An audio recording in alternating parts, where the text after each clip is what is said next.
Perkenalkan, nama saya Eugenia Margareta Silalahi, NPM 170621111018, semester 7, jurusan Agribisnis, Fakultas Pertanian, dengan mata kuliah Etika dan Kepemimpinan oleh dosen pengampu Dr. Insinyur Franciscus Gultom, MPD, dari kampus Universitas Dharma Agung Medan tahun 2020.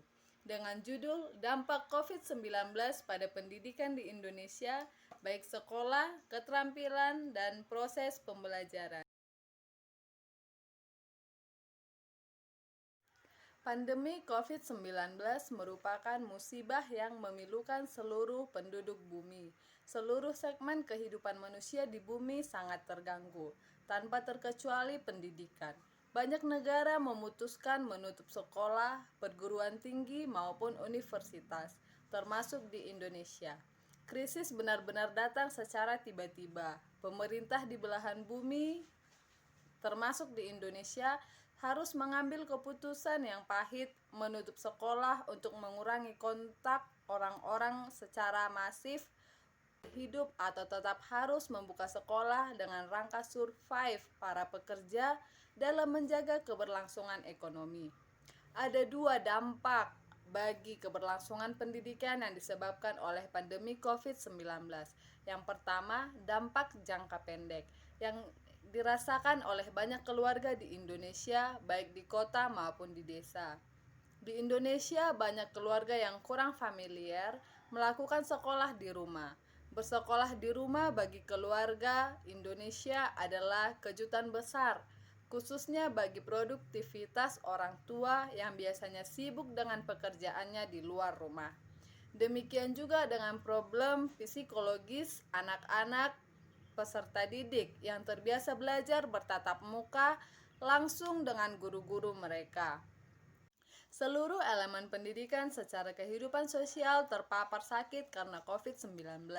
Pelaksanaan pengajaran berlangsung dengan secara online. Proses ini berjalan pada skala yang belum pernah terukur dan teruji, sebab belum pernah terjadi sebelumnya.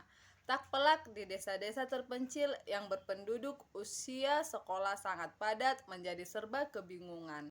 Sebab infrastruktur informasi teknologi sangat terbatas. Penilaian siswa bergerak online dan banyak trial dan error dengan sistem yang tidak ada kepastian. Malah banyak penilaian yang banyak dibatalkan. Yang kedua adalah dampak jangka panjang. Banyak kelompok masyarakat di Indonesia yang akan terpapar dampak jangka panjang dari COVID-19 ini. Dampak pendidikan dari sisi waktu jangka panjang adalah aspek keadilan dan peningkatan ketidaksetaraan antara kelompok masyarakat dan antar daerah di Indonesia.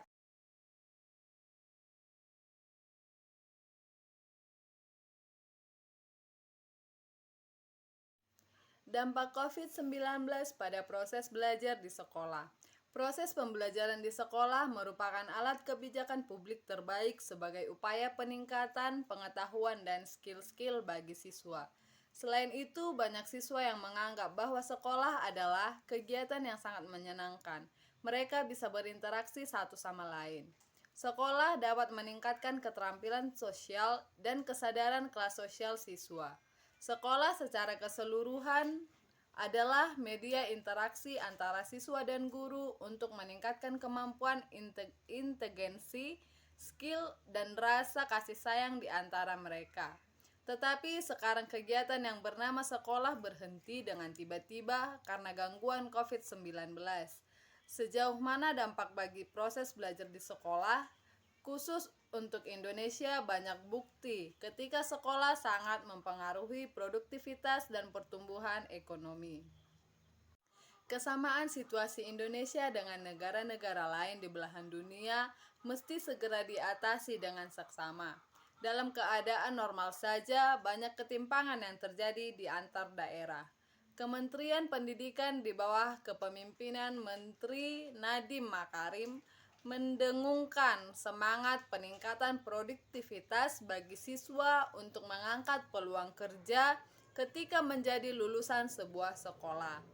Namun dengan hadirnya wabah COVID-19 yang sangat mendadak, maka dunia pendidikan Indonesia perlu mengikuti alur yang sangat memaksakan diri menggunakan media daring. Namun penggunaan teknologi bukan tidak ada masalah. Banyak varian masalah yang menghambat terlaksananya efektivitas pembelajaran dengan metode daring, diantaranya adalah sebagai berikut. 1. Keterbatasan penguasaan teknologi informasi oleh guru dan siswa. 2. Sarana dan prasarana yang kurang memadai. 3. Akses internet yang terbatas. Dan 4. Kurang siapnya penyediaan anggaran. Kerugian siswa pada proses penilaian. Ada kerugian mendasar bagi murid ketika terjadi penutupan sekolah ataupun kampus. Banyak ujian yang mestinya dilakukan oleh murid pada kondisi normal, sekarang dengan mendadak karena dampak COVID-19, maka ujian dibatalkan ataupun ditunda. Penilaian internal bagi sekolah barangkali dianggap kurang urgent, tetapi bagi keluarga murid, informasi penilaian sangatlah penting. Ada yang menganggap hilangnya informasi penilaian murid sangatlah berarti bagi keberlangsungan masa depan murid. Misalnya saja target-target skill maupun keahlian tertentu murid yang mestinya tahun ini mendapatkan nilai sehingga berdampak treatment untuk tahun yang akan datang. Maka pupus sudah bagi murid yang telah mampu menguasai banyak keterampilan di tahun ini tetapi tidak memperoleh nilai semestinya. Kasus lain untuk mahasiswa di perguruan tinggi. Banyak perguruan tinggi di luar negeri mengganti ujian tradisional dengan alat bantu online. Ini adalah kondisi baru untuk dosen dan mahasiswa. Penilaian bagi mahasiswa bisa saja memiliki kesalahan pengukuran, tidak seperti pengukuran seperti biasa dilakukan. Penelitian di negara-negara Eropa bahwa pengusaha menggunakan penilaian yang berbeda yaitu dengan cara kredensial pendidikan seperti halnya klasifikasi gelar dan rata-rata nilai untuk menyeleksi pelamar dari kalangan alumni perguruan tinggi. Sehingga mempengaruhi bagaimana pelamar baru dari alumni perguruan tinggi dapat kecocokan di pasar kerja dan diterima sesuai dengan upah yang diharapkan. Begitu juga di Indonesia, belum ada satupun perusahaan yang mengumumkan bagaimana kelulusan baru universitas dapat mengikuti seleksi di pasar kerja. Namun demikian, pemerintah Indonesia menawarkan kartu prakerja untuk melatih kembali kemahiran lulusan perguruan tinggi dalam mempersiapkan lulusan universitas untuk bekerja di masa datang pasca COVID-19.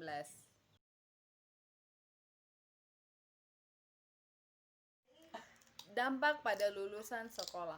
Lulusan universitas ataupun pendidikan menengah yang mencari pekerjaan tahun ini mengalami gangguan yang hebat karena pandemi COVID-19.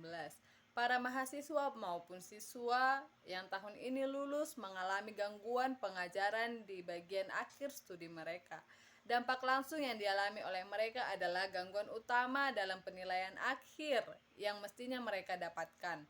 Namun dengan kondisi apapun, mereka tetap lulus dalam kondisi resesi global yang memilukan ini. Kondisi pasar kerja yang cenderung sulit merupakan kendala baru bagi lulusan.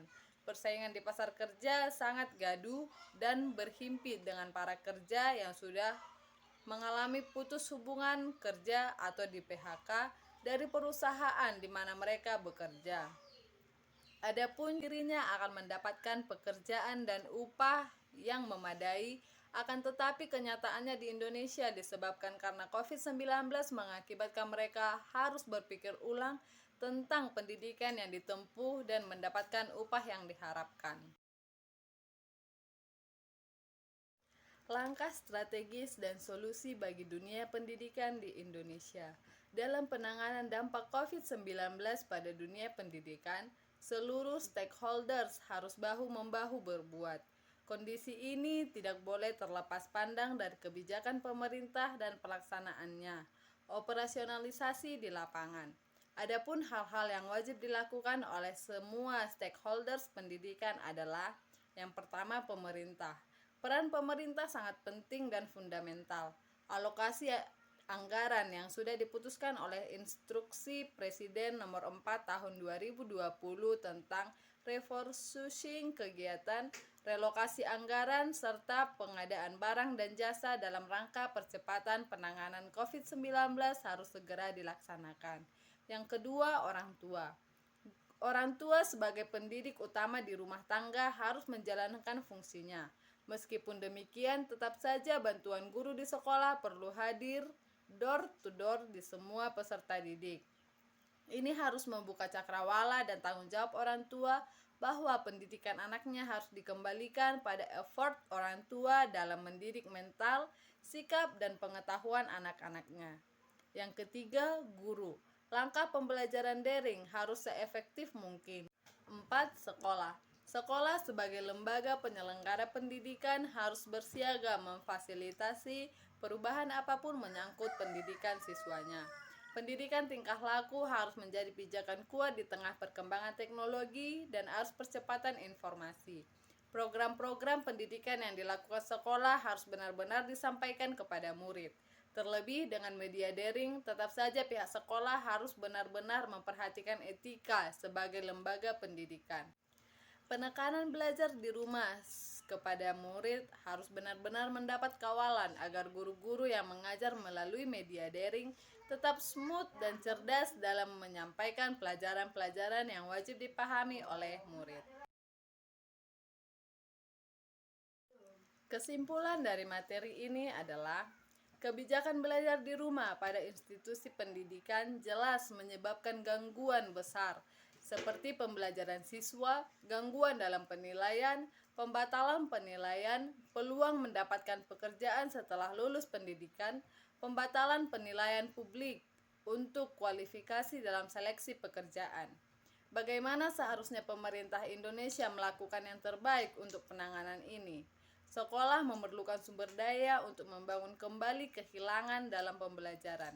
Ketika mereka kembali membuka aktivitas pemulihan ini harus dilakukan secara cepat dan tepat dengan pengalokasian anggaran dari pemerintah untuk pendidikan.